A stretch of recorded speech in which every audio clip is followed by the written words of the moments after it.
अस्सलाम वालेकुम मोअज़्ज़िज़ सामीन। तो कैसे हैं आप? उम्मीद करता हूँ आप सब भाई खैरियत से होंगे।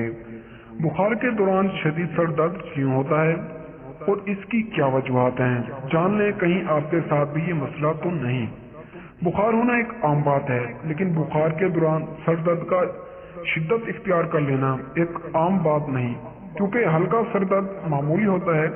ये अक्सर किसी भी हल्के फुल्के तनाव या कभी नींद की कमी की वजह से होता है, मगर बुखार के साथ सर का दर्द बढ़ने की चंद वजूहात होती हैं, जो कि ये हैं।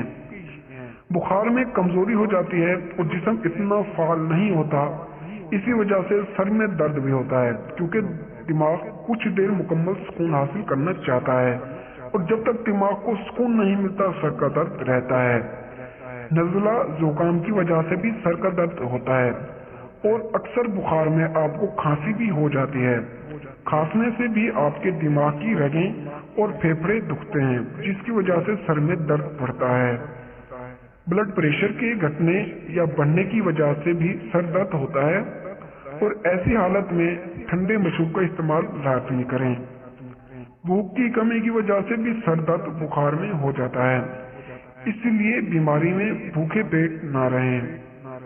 गर्दन में दर्द की वजह से भी सर का दर्द होता है और अक्सर गर्दन तोड़ बुखार में सर में तकलीफ शिद्दत इख्तियार कर लेती है। तो दोस्तों, ये थी हमारी आज की एक छोटी सी वीडियो। अगर आपको हमारी वीडियो पसंद आई हो तो वीडियो को लाइक करें और चैनल को सब्सक्राइब करें। तो मिलते हैं अगली वीडियो में, तब तक के लिए अल्लाह हाफिज।